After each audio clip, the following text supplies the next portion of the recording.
कुछ दिनों से कालगढ़ में कुछ अजीबोगरीब घटनाएं हो रही थीं।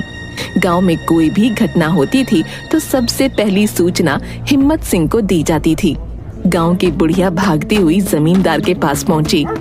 जमींदार साहब, गजब हो गया। मेरा बेटा मटरू कल शाम से गायब है, अभी तक घर नहीं आया। अरे आ जाएगा, किसी दोस्त के यहाँ गया होगा। आजकल के लड़के बिना बताए पार्टी वगैरह मनाते रहते हैं। लेकिन जमींदार साहब, मैंने उसके सारे दोस्तों से पूछ लिया, किसी ने भी उसे कल दोपहर के बाद नहीं देखा। सबसे अंत में मटरू के दोस्त सुरजा ने उसे देखा था।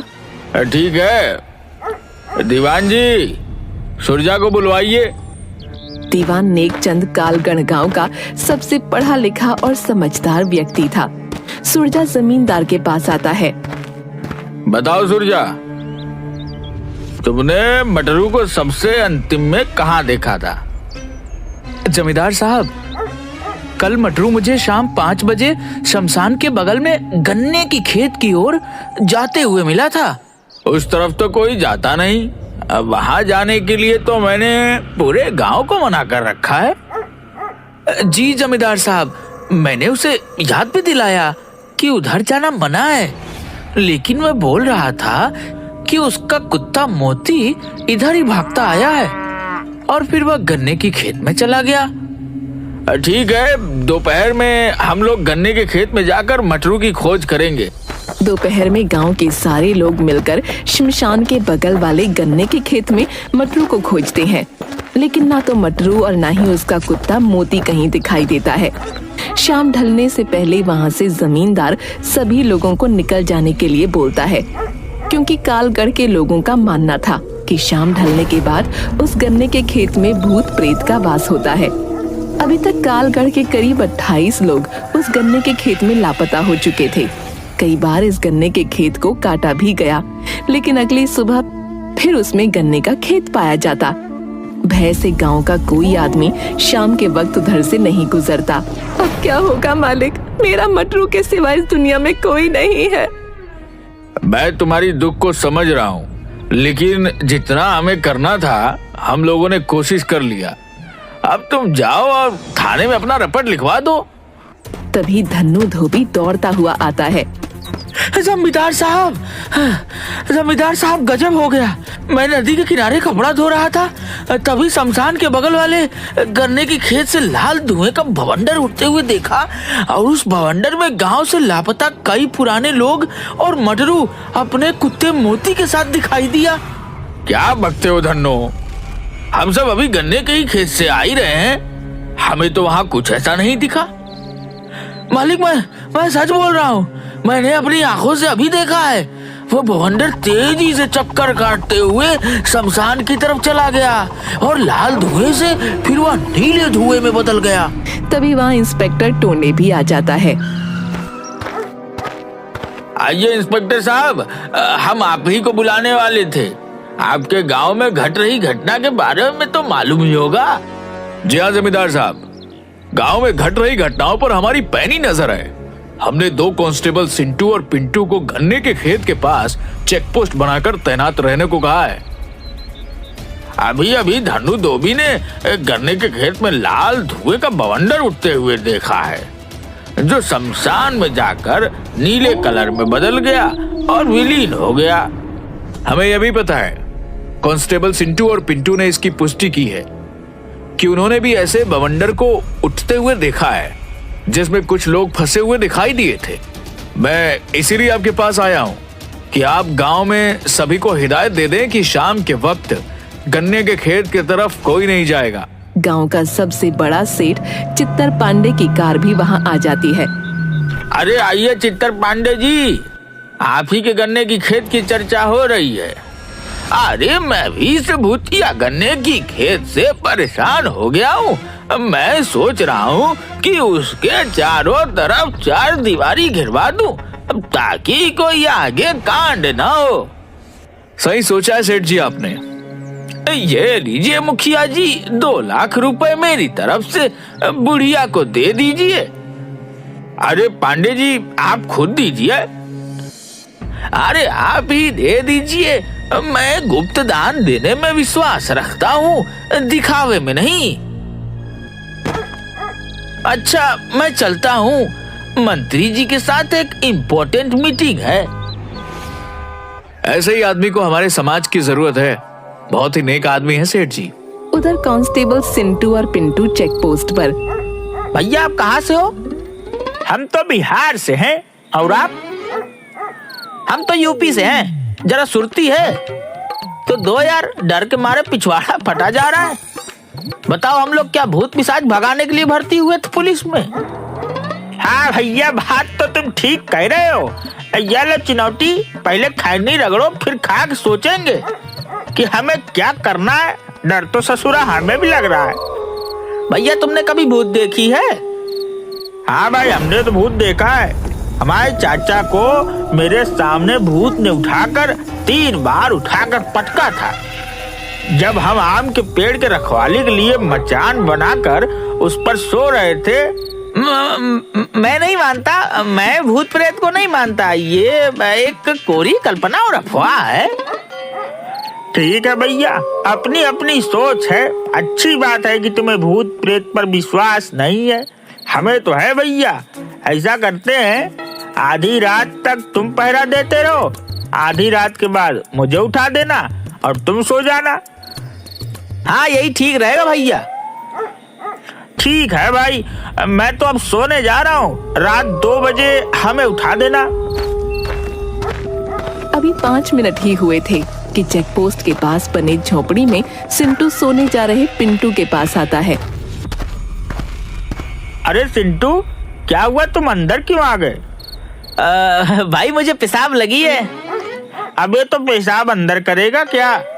थोड़ी दूर जाकर पेशाब कर लो, पूरा खेत खाली पड़ा है। वैसी बात नहीं है पिंटू भाई, दरअसल मुझे उधर जाने में डर लग रहा है।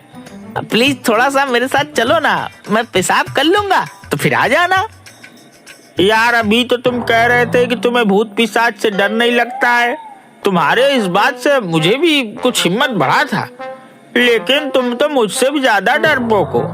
चलो टॉर्च लेकर चलते हैं। सिंटू चेक पोस्ट से कुछ दूर जाकर पेशाब करने लगता है। उससे 2-4 कदम दूर पिंटू खड़ा हो जाता है। अचानक वहाँ से एक काली बिल्ली सिंटू के पैरों से टकराती हुई दूसरी ओर खेत में भाग जाती है। सिंटू डर के मारे उछलकर पिंटू के ऊपर चढ़ जाता है। भैया बचाओ बचाओ, मेरे पैरों से भूत टकराया अभी।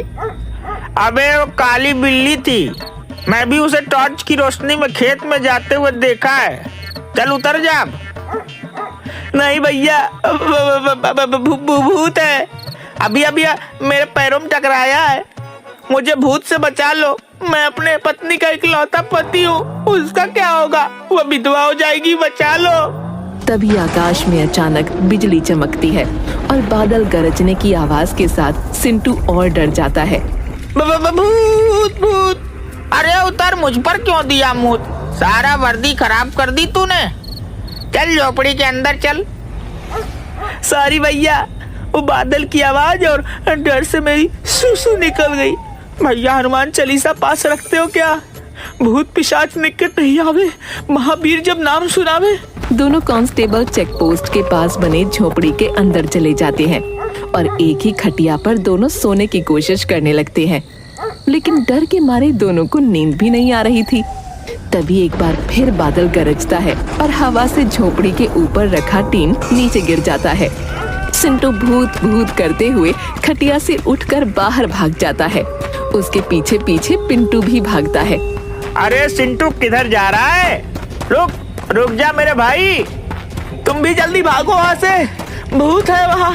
भूत! मैं जा रहा हूँ थाने में, तुम भी भागो वहाँ से। पर मेरे भाई गांव तो इधर है, उधर तो गन्ने का खेत है, उधर नहीं जाना। प्लीज लौट आओ, मेरी बात मानो, मेरी आवाज सुन रहे हो ना? लेकिन सिंटू डर के मारे पिंटू की एक बात नहीं सुनता और गन्ने के खेत की ओर भाग जाता है। पिंटू थक हार कर थाने लौट आता है और इंस्पेक्टर टोंडे को सारी घटना बताता है। सुबह में सभी लोग कांस्टेबल सिंटू को खोजने गन्ने के खेत में जाते हैं, लेकिन सिंटू का कहीं अता पता नहीं मिलता। इंस्पेक्टर साहब, आपने बोला था कि हमने 2 कांस्टेबल सुरक्षा के लिए गन्ने के खेत के पास लगा दिए, लेकिन अब तो कांस्टेबल भी गायब हो गया। अब क्या किया जाए? जमींदार साहब, मेरी बात मानो, अब हमें अवघड़ों की मदद लेनी होगी। तब पता चलेगा कि इस गन्ने के खेत का राज क्या है। पिछले 12 साल में मिलाकर 30 आदमी और पता नहीं कितने जानवर इस गन्ने के खेत में गायब हो चुके हैं। शमशान से एक औघड़ को बुलाया जाता है। वो हड्डी को खोपड़ी में मारकर कुछ सुनने की कोशिश करता है और बताता है, जय महाकाल, मेरी तैलिया मसान की खोपड़ी बता रहा है कि आज से करीब 12 साल इस गन्ने के खेत में किसी पुजारी की हत्या करके गाड़ दिया गया था। उसी पुजारी की अतृप्त आत्मा अपनी ओर ध्यान खींचने के लिए ये सब कर रहा है। हमारे गांव में आज तक किसी पुजारी की हत्या तो नहीं हुई है। हाँ, 12 साल पहले हमारे गांव के मुख्य पुजारी मंदिर से भगवान का सोने का सारा गहना मुकुट लेकर भाग जरूर गया था। मूर्ख, वो भागा नहीं था, उसकी हत्या की गई थी। आज भी हत्यारा यही गई है। जब तक उसको सजा नहीं मिल जाता तब तक इसी तरह इस गांव के आदमी लापता होते जाएंगे। तो अब हमें क्या करना चाहिए? गांव के सभी लोगों को यहाँ इकट्ठा करो। बीमार, गर्भवती महिला और छोटे बच्चे छोड़कर कोई भी अपने घर के अंदर नहीं होना चाहिए। जमींदार के आदेश पर गांव के सभी लोग वहाँ पर इकट्ठा हो जाते हैं। महाराज, सभी लोग आ गए हैं? नहीं, अभी भी एक आदमी नहीं आया है। वह बीमार भी नहीं है। सर, सेठ चित्तर पांडे सिर्फ नहीं आए हैं, उन्हें अभी किसी जरूरी मीटिंग में शहर निकलना है। हमारे गांव के सुरक्षा से बड़ा और कोई मीटिंग नहीं हो सकता है। दीवान जी और इंस्पेक्टर साहब, आप दोनों जाकर सेठ चित्तर पांडे को बुला कर लाइए। चित्तर पांडे आने में बहुत आनाकानी करता है, लेकिन इंस्पेक्टर साहब और दीवान जी के दबाव के कारण उसे औघड़ के पास आना ही पड़ता है। आइए पांडे जी, आप मेरे पास बैठिए। हाँ महाराज, अब आप अपना काम शुरू कीजिए। अभी ये तेलिया मसान की खोपड़ी हवा में उड़ते हुए उस आदमी के पास जाएगी और वहां ठहर जाएगी। 5 मिनट उस आदमी को अपना गुनाह कबूल करने का अवसर मिलेगा। उसके बाद तो ये खोपड़ी मेरी भी नहीं सुनेगा। इससे निकलने वाली आग से अपराधी का चेहरा भस्म हो जाएगा। जमींदार साहब, ये क्या ड्रामा कर रहा है? मुझे इस सब में विश्वास नहीं। मैं चलता हूँ, मंत्री जी के साथ मेरी बहुत इम्पोर्टेंट मीटिंग है शहर में। अरे मैं फोन कर दूंगा मंत्री जी को, वो मेरे जान पहचान के हैं, आप टेंशन मत लो, आधे घंटे की बात है। तभी अचानक अवधार की खोपड़ी उड़ते हुए सीधा चित्तर पांडे के पास आकर रुक जाती है। औघड़, ये क्या मजाक है? हटाओ इसे यहाँ से। शायद आपने मेरी बातों को गंभीरता से नहीं लिया। आपके पास 3 मिनट बचे हैं गुनाह कबूल करने के लिए, क्योंकि 2 मिनट तो हमारी बात में ही बर्बाद हो गई। हाँ, मैं ही पुजारी की हत्या का अपराधी हूँ। रोको इसे, मैं मरना नहीं चाहता। 12 साल पहले जब मैं मंदिर से सोने और गहने और मुकुट की चोरी करके भाग रहा था तो पुजारी ने मुझे देख लिया था और मेरे पीछे पीछे इस गन्ने के खेत में पहुंच गया, जहाँ मैं गहने को मिट्टी में छुपा रहा था। मैंने उससे विनती की, लेकिन वो नहीं माना, तो मैंने उसे गला दबाकर मार दिया और वहीं उसकी कब्र खोद दी। कुछ दिन बाद उन सोने के आभूषणों को बेचकर सेठ चित्तर पांडे बन गया। इंस्पेक्टर साहब, देख क्या रहे हैं, इस दुष्ट को हिरासत में लीजिए। कांस्टेबल पिंटू टोने का इशारा मिलते ही तुरंत सेठ चित्तर पांडे को पकड़कर हथकड़ी लगा देता है। तभी गन्ने के खेत में एक बवंडर उठता है और गांव वालों के सामने अघोर की अग्नि में पंडित की श्रापित आत्मा आ जाती है। मेरी आत्मा की तृप्ति इसी पापी की मौत से संभव है, लेकिन किसी कारणवश मैं उस गन्ने के खेत से बाहर नहीं आ पाता था। मुझे माफ कर दो पंडित जी, मुझे अपने किए का पछतावा है। तेरी वजह से मैंने इन बेकसूर गांव वालों को अपनी कैद में रखा हुआ है। तेरी मौत से इनकी मुक्ति संभव है। पुजारी जी, कोई और विकल्प दीजिए। किसी की मौत से आप संतुष्ट कैसे हो सकते हैं? चुप करो तुम सब। मेरी मौत को रहस्य बताकर शानो शौकत की जिंदगी जी रहा है, लेकिन अब नहीं। उसके बाद पुजारी की आत्मा अपने तेज तर्रार नाखूनों से चित्तर पांडे का गला पकड़ उसे हवा में लटका देती है और थोड़ी देर में ही उसको मार डालती है।